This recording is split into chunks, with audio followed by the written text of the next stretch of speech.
Bago pa sa aking YouTube channel, sa mga hindi pa nag-subscribe, please subscribe, like, share, comment, and don't forget to hit the notification bell para updated kayo sa ating mga videos. Tara! Let's go, guys!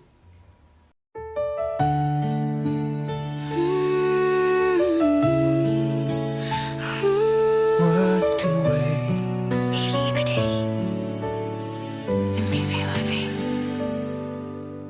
Ten long years I held on tight, every prayer whispered through the night. Distance tried, but love stayed strong. Hey Lord, di kami. So, magkano ba yung nagastos namin pumunta ng Hong Kong? Ito guys ay for 3 person. 3 person.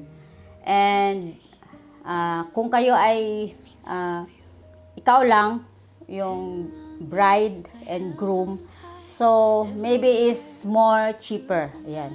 It depends. Pero isi-share ko sa inyo guys yung sa amin na tatlo. Okay, so una-una, nag-plan kami na magpakasal sa Hong Kong with our own DIY. So hindi kami nag-hire ng agency or some company na help sa amin. So may person lang na nag-pay in behalf of us doon sa Hong Kong kasi kailangan natin magbayad doon ng 305. Yun yung guys, yun lang talaga guys ang pwedeng gagawin ng inyong agency. Yan, kung mag-hire kayo ng company or agency na tutulong sa inyo. At the rest na gagawin ay tayo na rin ang gagawa. So, isip-isip guys. Okay, ganun. Madami mag-aano dito sa akin ng mga negosyo. Ayan. So, first, para makatipid kayo at paano kami nakatipid ay nag-book kami ng ticket ahead pa. Kung plan nyo na guys, July, kasi July yung bakasyon ng aking partner, July yung kanyang holiday. So, sure na yon na may holiday siya ng July. So, mag-plan kayo ahead 3 months before or 6 months before, mag-book na kayo ng inyong tickets. Ayan. So, of course, dahil kami ay masyadong gusto namin talaga makatipid guys kasi kami tawag dito wise na mag-spend. Sabi ganun, wise talaga. Kasi hindi kami yung tao na bahala na o gagastos tayo ng ganito. Kailangan ako yung tao na nagpa-plan ahead pa. Yan. Kasi malaki yung difference ng ngayon ka kukuha ng ticket saka ahead ka pa kumuha. Malayo yung diferensya niya. So, yung aking i-share sa inyo ay for 3 person. Magkano yung nagastos namin nung kinasal kami sa Hong Kong. Overall, with food, hotel, and plane tickets. At kung ano pa yung ginawa namin doon. So, nasa sa inyo na yan kung babawasan nyo. Basta i-share sa inyo guys yung roughly na nagastos namin. Okay, una-una nag-book kami ahead 6 months before o 4 months before nag-book na kami ng ticket. Of course, Cebu Pacific. Cebu Pacific. Yan, yung aming airline. So, nasa 30,000, exactly 30,000, 3 of us, back and forth na yan guys. Hindi pa kasama yung yung luggage, yung bagahe namin. So, syempre pag gusto nyong may pictorial kayo doon or something na gagawin, syempre magdala kayo ng extra na damit, di ba? So, meron kami mga extra na damit for photo shooting. So, for your info, yung aking partner ay isang photographer. So, kumpleto siya ng gamit. So, hindi kami kailangan mag-hire ng photographer. Ayan, yun yung advantage. Okay, and then, 30,000 for 3 person, Cebu Pacific. And, syempre kami guys, hindi kami yung sabi na kailangan talaga namin gumastos ng malaki, no? Kasi alam naman natin napakahirap kitain yung pera. Ayan. Practical lang ba? Practical. Sa akin yun ha. So, ang kinuha namin na na flight ay kung hindi early flight, late flight. O, di ba? Andyan dyan. So, okay naman yung partner ko kasi wala naman kayong gagawin dun pagdating. Matulog ka lang naman, di ba? So, bakit kailangan mo talagang maagang-maaga or 9 o'clock ka mag-flight? Kasi iba yung price, guys. Kung nakita nyo yan, check on the website ng mga airlines. Hindi siya pareho nung price nung umaga na flight or late flight o early flight sa normal lang na flight na 9 o'clock, 10 o'clock, 12 o'clock, 2 o'clock, 3 o'clock. Hindi siya guys normal or mas mataas compare doon sa late or early flight. So, yun yung tip number 1. Ayan, so, ano pa ba? Yung aming hotel din ay gusto ko na talaga mag-book ng early pa kasi makukuha ko sana yung mga magandang hotel.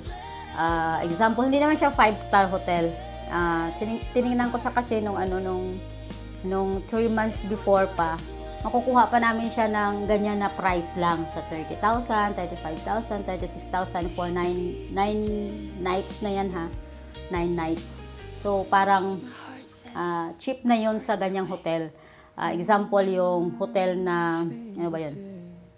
Okay, special mention yung Ramada. Ayan, mayroon siya sa Central and TST and sa, what is this? Anong isang lugar to? Malapit sa harbor. Ayan, mayroon siyang 3 place doon na mayroong Ramada. So, kung nag-book ako early, nakuha ko sana siya ng much better o much cheaper. Nasa 36,000 lang. Pero gawa nga ng ayaw ng partner ko mag-book kasi natatakot siya na baka hindi ma-confirm yung date namin for July. So, nag-aalangan siya mag-book. Ayan. So, na-late kami ng book. And, napunta kami sa Chongqing Mansion. Very famous. Maraming nagbubuk doon guys na mga backpacker lang na mga tourist, yung mga backpack lang yung dala. May mga anak pa nga yung iba, mga European. Depende lang guys sa inyo kasi nag-book kami doon sa Chongqing 2 months before. 2 months. Marami din akong tiningnan pero much better yung nakuha namin is for 3 person. Hindi lang siya for 3 person guys, kaya niya occupied ng family. 4 kasi sumama yung friend ko, so bali 4 kami na person na kasya doon sa book namin na sa Chongqing Mansion. So magkano ba yung sa Chongqing Mansion? Very affordable at masasabi ko guys sa inyo kung hindi kayo masyadong picky, masyadong mapili at ma-arty.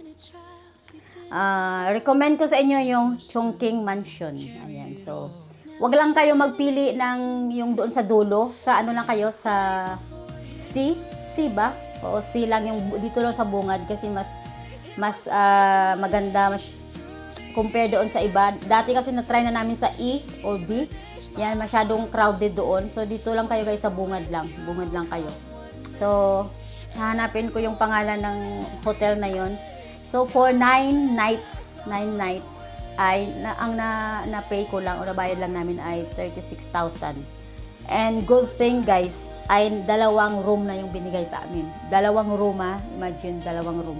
So, kung binubook namin yung kabilang room, so magkano din yung 36,000 din. So, nasa 70,000-80,000 na. So, kasi ganito yung nangyari. Dapat, isa lang yun, family room. Pero gawa nga nung parang yung sa front dish, nagkamali siya na naibigay niya sa amin yung dalawang kwarto. So, siguro parang napahiya na siya na lilipat pa kami doon, naka-rest na kami. So, binigay na lang niya sa amin yung isang room doon sa kasama namin o sa anak ko at saka sa friend ko. So, bali 2 room kami na nagbayad lang kami ng 36,000 pesos for 9 nights. Ayan. So, di ba napakamura na? Kung sa ibang hotel yan guys, doble na yung price. Doble na at good for 2 person lang. Ayan. So, yun yung aking recommend. I can recommend siguro kasi for short times lang naman. Pero kung gusto nyo guys yung mga 5-star hotel, yung magaganda talaga, so, choice nyo yan. So, ito yung sinishare ko dito kung gusto nyo makatipid. Tips para mapaliit yung gastos natin. Yung gusto natin kasal doon sa Hong Kong. Ayan. So, dahil 9 minutes na, see you in my next video. Next nito guys, abangan nyo. Press nyo lang, next.